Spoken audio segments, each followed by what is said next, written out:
bienvenue dans cette nouvelle vidéo. Aujourd'hui je vais vous filmer une journée dans mon assiette.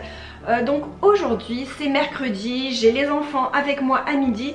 Et c'est vrai qu'en général le mercredi midi j'aime bien faire un plat assez consistant. Parce que l'après-midi Cléo fait, elle fait du solfège et ensuite elle va faire du volley. Donc j'aime bien quand même qu'elle ait quelque chose qui la tienne un petit peu au corps, du style des pâtes ou enfin voilà, des féculents en plat principal en fait. Et à midi je vais faire la même chose, mais vu que je filme une journée dans mon assiette, je me suis dit que j'allais changer quand même un petit peu. Et je vais faire une spécialité alsacienne dont je vais absolument écorcher le nom, je vous préviens d'avance. Mais voilà, donc j'ai décidé de faire ça, vous allez voir tout à l'heure. D'ailleurs là je vais pas tarder à faire ma sauce tomate pour midi aussi, parce que il est 9h55 et vers 11h30 à peu près je vais partir chercher les enfants à l'école. Et donc il faudra que mon repas soit prêt en fait. Donc je vais quand même m'activer un petit peu. Sinon j'ai commencé ce matin à filmer et vous avez pu voir mon petit déjeuner. Et c'est vrai que le matin en général moi j'aime bien manger, comment dire, ce que je fais maison en fait. Parce que c'est vrai que j'achète pas trop de produits industriels. J'aime bien faire soit du pain grillé. Là ce sont des biscuits, des petits biscuits à l'avoine dont je vous avais déjà montré la recette en vidéo. Je vous mettrai la recette en vidéo dans la barre d'infos d'ailleurs. Comme d'habitude, de toute manière vous retrouvez tout dans la barre d'infos.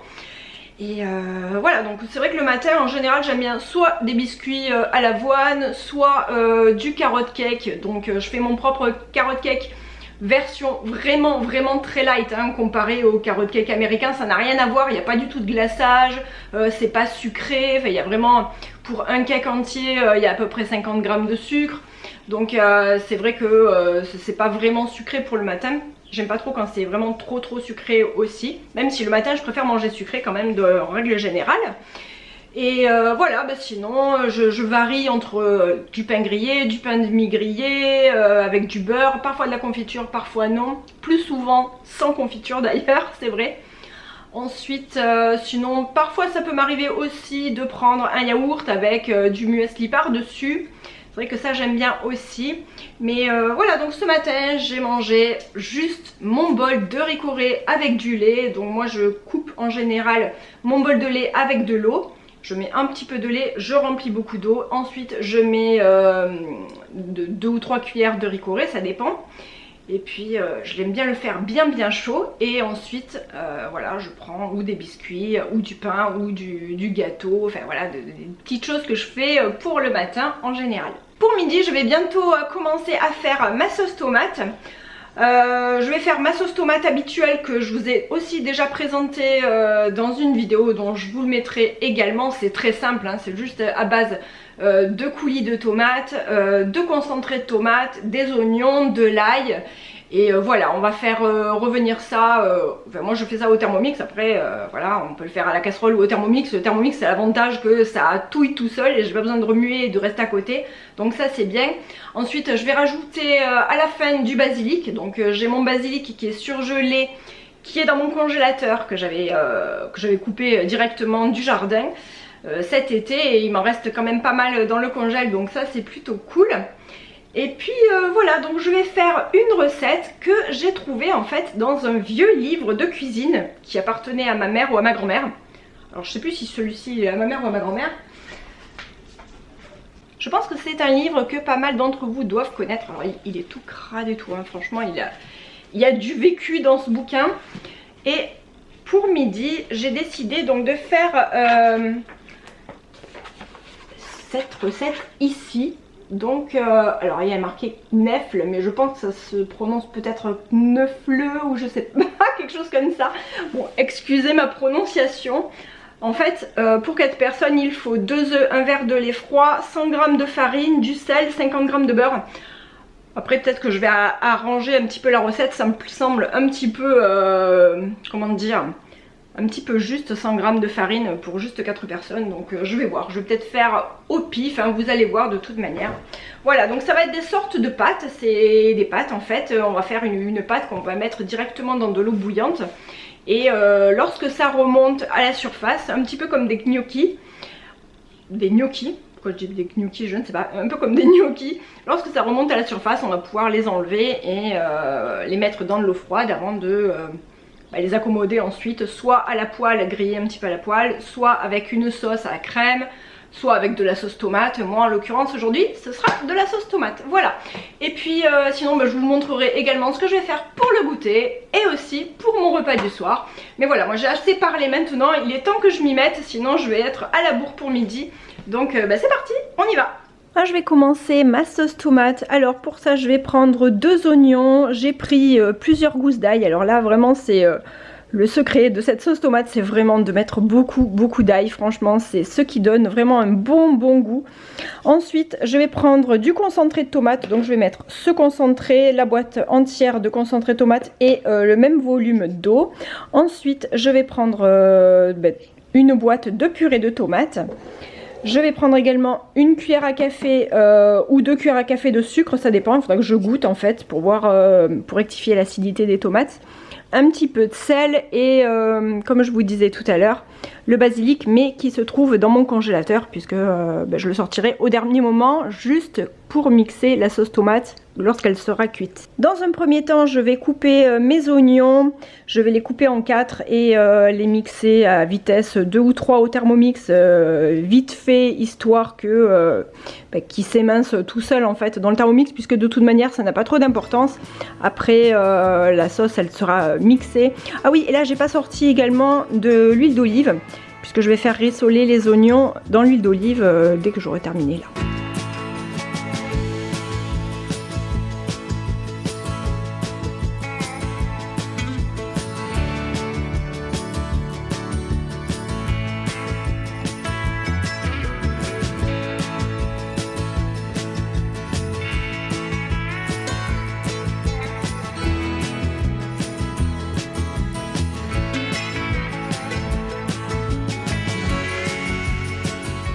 Pendant que les oignons sont en train de rissoler, je vais m'occuper de couper l'ail.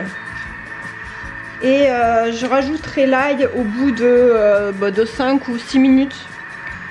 Je ne le mets pas directement avec les oignons. Je préfère les mettre un petit peu plus tard pour pas qu'ils brûlent. Donc là, je vais commencer par les couper. Et juste, je vais enlever les... Voilà, juste enlever la peau. Je pense que je vais même pas enlever le germe, là ça sert à rien. Donc, je vais garder le germe aussi. Et je les rajouterai juste après. Je vais ajouter l'ail. Donc j'ai coupé l'ail comme ça, juste comme ça en fait. Je vais rajouter l'ail et je vais rajouter aussi directement le concentré de tomate. Donc je vais rajouter directement mon concentré. Je rajoute également le même volume d'eau, donc déjà ça me permet aussi de bien nettoyer, de ne pas gaspiller la tomate. Je vais mettre également ma boîte de coulis. Je vais rajouter un peu d'eau histoire de nettoyer ma boîte. J'ai mis un fond d'eau juste pour nettoyer la boîte là, pour pas gaspiller non plus. Je pense que je vais mettre directement 2 cuillères à café de sucre. Voilà, et un peu de sel. Et ici, donc là il me reste 7 minutes. J'avais mis 20 minutes tout à l'heure, mais là je vais remonter un peu. Je vais remettre un quart d'heure. Allez, 15 minutes 30, voilà, à 100 degrés. Je viens de reprendre mon livre avec la recette des knöfle, je ne sais pas trop comment on dit. Donc... voilà, il y a marqué pour 4 personnes, prendre 2 œufs, un verre de lait froid. Donc vous voyez que les proportions, c'est vraiment très approximatif. Ensuite, du sel et 50 g de beurre. Donc moi, je ne vais pas mettre les 50 g de beurre vu que je ne vais pas les faire revenir ensuite à la poêle. Mais voilà, donc je vais essayer de suivre les ingrédients, enfin la recette. Mais pour les proportions, je vais voir à peu près ce que ça donne. On verra bien.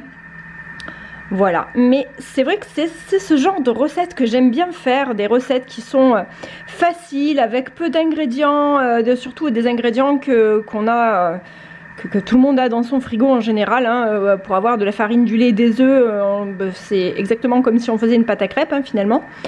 Et puis, donc voilà, on verra bien ce que ça donne. Ça devrait donner des sortes de petites pâtes. Je pense que ça doit être très bon, je n'en ai jamais goûté, c'est la première fois que je fais cette recette. Donc j'espère que ça va aller, on verra bien. Allez, c'est parti. Je vais faire un petit peu au feeling, comme d'habitude. Je vais battre déjà les 2 œufs, donc je vais prendre quand même 2 œufs. Un verre de lait, donc j'ai pris ce verre. Après, comme je ne connais pas les quantités, on va battre le lait avec les œufs et je rajouterai la farine. Il y a marqué 100 grammes, mais je pense que je verrai à la consistance. Il faut que ça fasse, je pense, comment dire, un peu comme une pâte à gaufre. Pas trop épais, mais pas comme une pâte à crêpes, quand même quelque chose d'un peu plus épais. Et peut-être que je laisserai gonfler. Là, c'est pas marqué dans la recette. Mais je vais voir si je laisse reposer par exemple une vingtaine de minutes histoire que le gluten se développe un tout petit peu.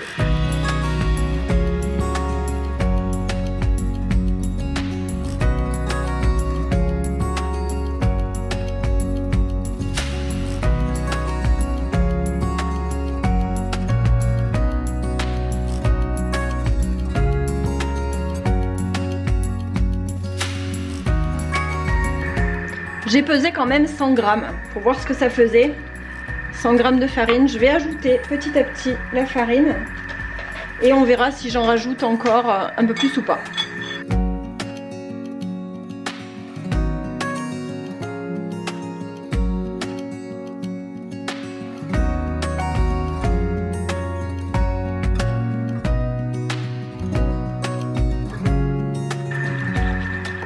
Bon, alors clairement, je vais rajouter de la farine. Je vais rajouter à l'œil, donc je vais rajouter encore une cuillère. Alors j'utilise mon petit fouet magique dont je vous avais déjà parlé et on me le demande souvent où je l'ai trouvé. Moi je l'avais trouvé en fait en grande surface, mais vous avez le même sur Amazon. Je vous mettrai le lien dans la barre d'infos aussi si ça vous intéresse.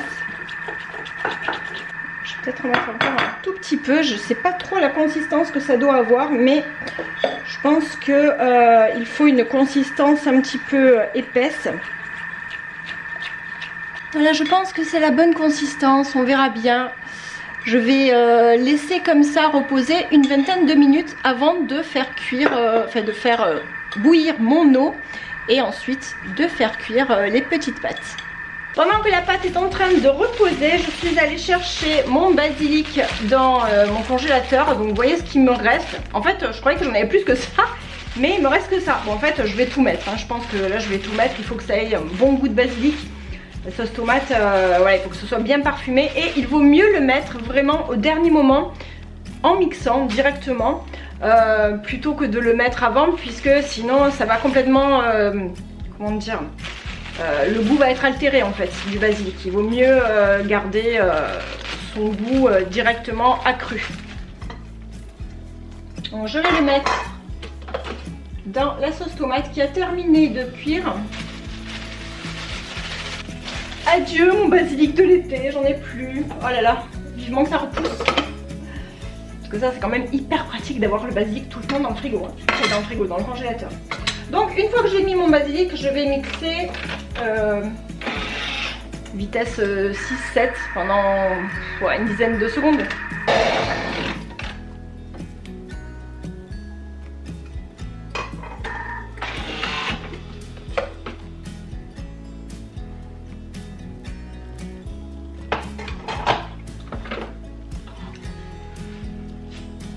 Et voilà, la sauce tomate est prête. Ça sent tellement bon. Quand je fais cette sauce tomate, j'ai mon fils Adriel, il est fou, il adore vraiment ça. Et c'était la sauce tomate de ma grand-mère. Ma grand-mère faisait souvent cette sauce tomate là. Et nous c'est un hit à la maison, vraiment on l'adore. Donc voilà, donc la sauce tomate est prête et maintenant plus qu'à attendre pour faire cuire la suite.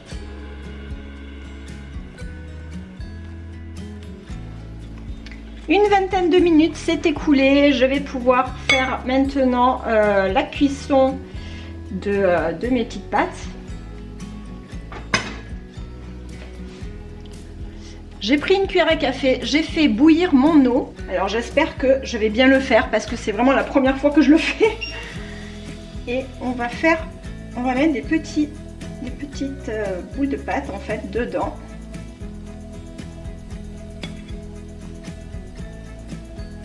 Et lorsque ça remontera à la surface, ben, je pourrai les enlever avec l'écumoire.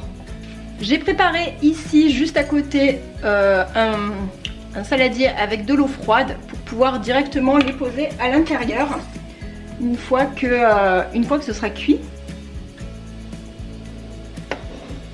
Ouais, c'est super bon, je viens d'en goûter une, on dirait vraiment des pâtes fraîches.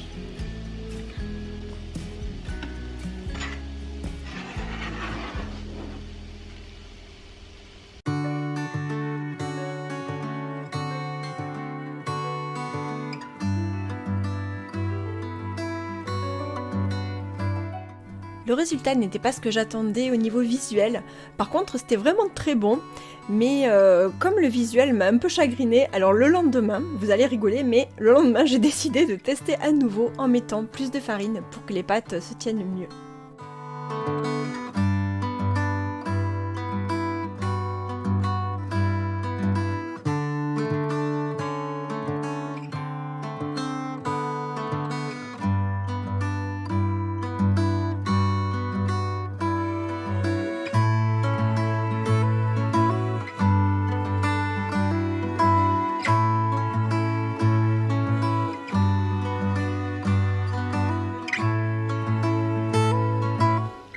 Je recommence aujourd'hui parce que hier je pense que je me suis mise trop la pression et je pense que les proportions n'allaient pas. Donc je suis en train de tester aujourd'hui en fait avec une pâte un petit peu plus épaisse et j'espère que ce sera peut-être mieux au niveau visuel. En fait c'était très bon hein, mais disons que c'était pas le résultat que je voulais. Donc on va voir aujourd'hui avec les proportions. En fait, même vous avez vu, j'ai fait vraiment au pif. Je pense qu'hier j'ai eu trop la pression de peut-être filmer, je sais pas. Donc on va bien voir. Là, en faisant au pif, j'ai l'impression que ça va être beaucoup mieux. Et je vais les mettre directement dans une assiette. Et j'ai pas envie de les mettre dans de l'eau froide parce que j'ai peur que ça les ramollisse encore plus. Donc je vais tester comme ça.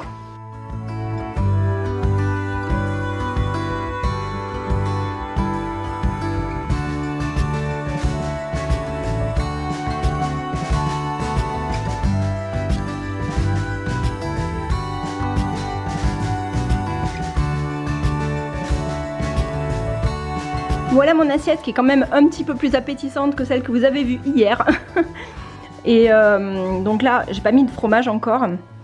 Mais voilà, j'ai juste fait un tout petit peu de pâte hein, pour moi, pour midi, puisque aujourd'hui on est jeudi et les enfants sont à l'école, donc je vais manger toute seule à midi. Je vais manger des pâtes, un peu de salade et un yaourt et ça ira bien pour aujourd'hui, voilà. Et donc là, ça c'est la sauce tomate que j'avais faite hier. Et ce matin, je vous montre aussi finalement, c'était pas du tout prévu mais bon, ce matin j'ai fait une tarte aux poireaux, voilà. Donc comme je vous disais tout à l'heure, vraiment je pense que hier je me suis mise vraiment la pression sur cette recette et en fait c'est beaucoup plus simple que ce que j'avais fait, hein. Je me suis compliqué la vie pour rien. Et là j'ai goûté et c'est vraiment très bon. Bon hier c'était bon aussi mais du coup c'était beaucoup plus effiloché. Et je pense que le vrai résultat c'est plus comme ceci. Enfin bon, comme je vous disais aussi, je suis pas du tout experte, hein. C'était la première fois que j'en faisais. C'est la première fois que je goûtais même. Mais voilà, je pense que ça, c'est peut-être un peu plus proche du résultat. Voilà. Pour goûter, je vais faire du pain perdu. Ça fait... Non, j'allais dire ça fait longtemps que j'en ai pas fait, c'est pas vrai parce que j'en ai fait hier en fait, hier après-midi pour Cléophée parce que Adrien il était pas là. Et justement aujourd'hui, vu que Cléophée là elle est au volet maintenant, j'ai demandé à Adrien tout à l'heure, je lui ai dit est-ce que tu veux que je te fasse du pain perdu puisque j'en ai fait hier et que t'as pas pu en manger. Il m'a dit oui volontiers. Donc je vais faire ça Alors moi je me sers de mon pain maison, donc il me reste ça de pain maison qui date d'hier matin je crois, ou d'avant-hier, je ne sais plus. Mais bon, il est pas rassis, hein, il est encore bien moelleux. Après on peut le faire aussi avec du pain rassis bien sûr. Même en général c'est plutôt avec du pain rassis, mais moi j'ai quasi jamais de pain rassis, donc bah forcément je prends du pain. En fait c'est pas du pain frais d'aujourd'hui, mais bon, il est au moins d'hier. Ensuite je vais utiliser juste un œuf et du lait.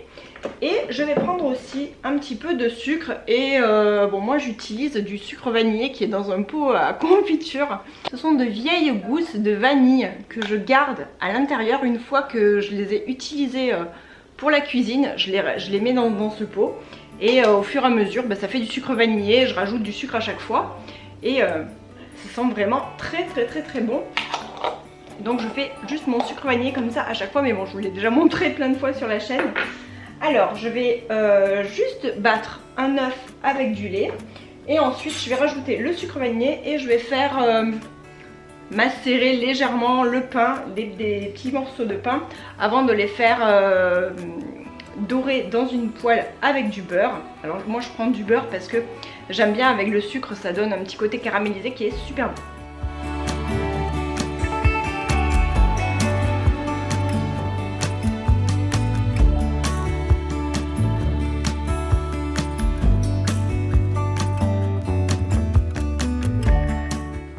Donc j'ai mis quelques morceaux, je vais les laisser tremper un petit peu, histoire qu'ils s'imbibent, et je mettrai le reste ensuite.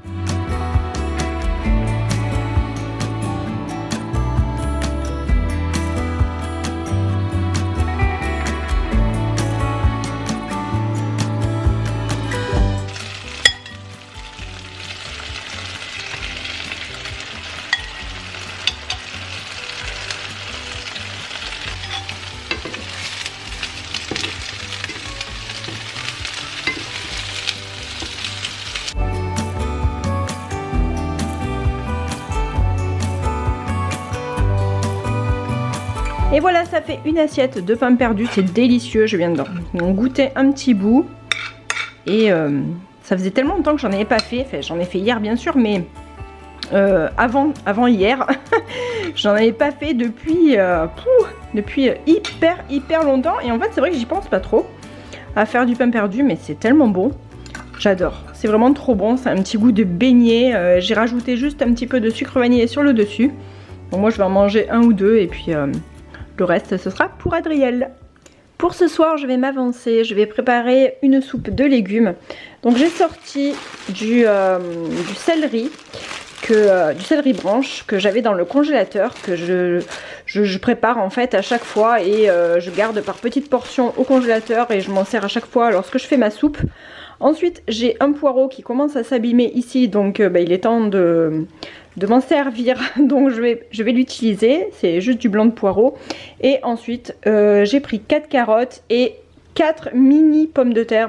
J'ai pas rajouté des pommes de terre en plus parce que déjà en règle générale je n'en mets pas du tout, mais bon là j'en ai mis parce que c'est vrai que j'ai très peu de légumes, donc j'ai rajouté quand même des pommes de terre. Et ce soir je ferai également des frites au four. Donc ça me fera aussi encore des pommes de terre. Et je ferai également des petites boulettes de viande, je pense, pour aller avec. Donc voilà, ce sera un petit repas tranquille, soupe de légumes, parce que quand même j'ai envie qu'on mange des légumes. Et puis des frites au four et des boulettes de viande. Alors pour préparer la soupe, ça va être très simple. Je vais la faire dans le Thermomix. Je vais éplucher mes légumes, les couper en rondelles, tout couper en rondelles, tout mettre dans le Thermomix, remplir avec de l'eau et faire cuire pendant 25 minutes à peu près.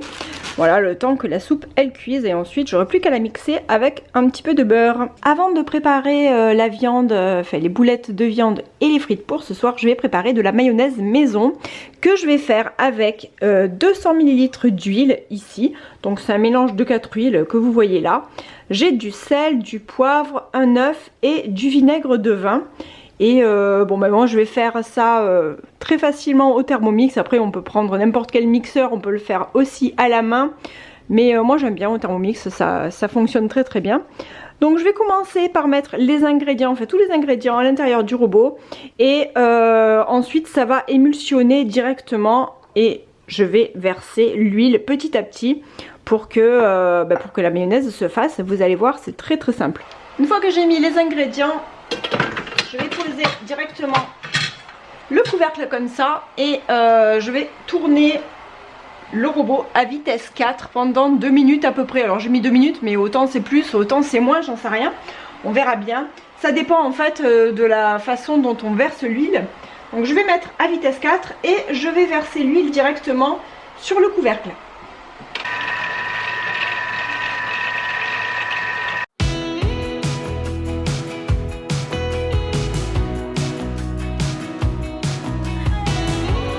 Je vais préparer des boulettes de viande. Alors je sais, nous sommes 4 personnes et je prends que 300 g de viande. Mais voilà, nous ça nous suffit et j'ai l'habitude de pas en faire énormément. Voilà, donc je pense que ça nous suffira. De toute manière, il y a aussi de la soupe de légumes, il y aura aussi des frites. Donc de toute façon, il y aura largement à manger. Alors je vais me servir donc de 3 steaks de bœuf surgelés, que je vais faire décongeler tout de suite, d'ailleurs au micro-ondes. Du sel, du poivre, un œuf, un oignon. Enfin, celui-là il est un petit peu petit, alors peut-être que je vais en rajouter encore. Et j'ai sorti du congélateur, après le basilic de ce matin, j'ai sorti le persil, toujours pareil, hein. C'est du persil du jardin que je ramasse et que je prépare et ensuite je le congèle pour en avoir tout le temps sous la main. Voilà, donc je vais mélanger tout ça et ensuite faire cuire les boulettes directement dans une poêle. Je viens de hacher, regardez ce que ça fait. On dirait qu'il n'y a vraiment pas grand chose hein, en fait. Il y en avait quand même un petit peu, mais bon. Voilà, donc je vais rabattre tout ça et maintenant je vais hacher l'oignon. Je vais mélanger ça avec ma viande. Alors ce qu'on peut faire aussi, on peut rajouter du pain de mie qui a été trempé dans du lait. Moi ma grand-mère elle faisait ça lorsqu'elle faisait des tomates farcies. Je me souviens, elle faisait ça. Elle mettait du pain de mie, du pain de mie. Non, même pas du pain de mie, c'était du pain en fait, de la mie de pain plutôt. Trempé directement dans le lait et elle le rajoutait à l'intérieur. Bon moi je vais pas le faire, hein, je vais faire au plus simple là aujourd'hui. D'ailleurs je vais rajouter un peu de sel et de poivre. Je commence à mélanger avec la spatule, mais je pense que je vais mélanger directement avec les mains en fait. Alors, je sais, il y a des personnes qui craignent hein, de toucher la nourriture avec les doigts, mais moi je crains pas du tout franchement. J'ai vraiment l'habitude, ça me fait rien du tout. Donc voilà, on va bien mélanger histoire que ce soit une farce qui se tienne un petit peu. Et je vais laisser reposer comme ça en attendant de préparer les frites. Comme ça au moins lorsque les frites seront en train de cuire dans le four, je pourrai m'occuper de préparer les boulettes. Ça ira. En attendant, donc je vais couvrir, je vais mettre au frigo juste le temps de préparer les frites, enfin de m'occuper des pommes de terre.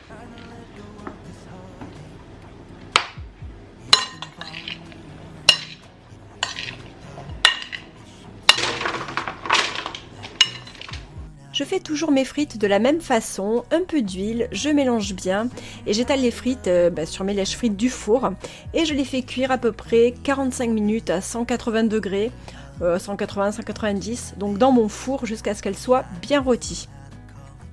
Les boulettes de viande, une fois roulées dans la farine, je les fais dorer à la poêle et vraiment on s'est régalé, c'était trop bon.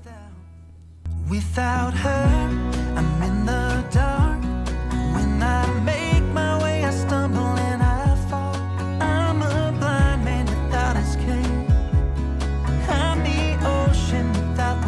J'espère que cette vidéo vous a plu, n'hésitez pas à me dire en commentaire vos dernières expériences en cuisine, que je vois si je suis la seule ou pas à tenter des nouvelles recettes, à les réussir aussi plus ou moins.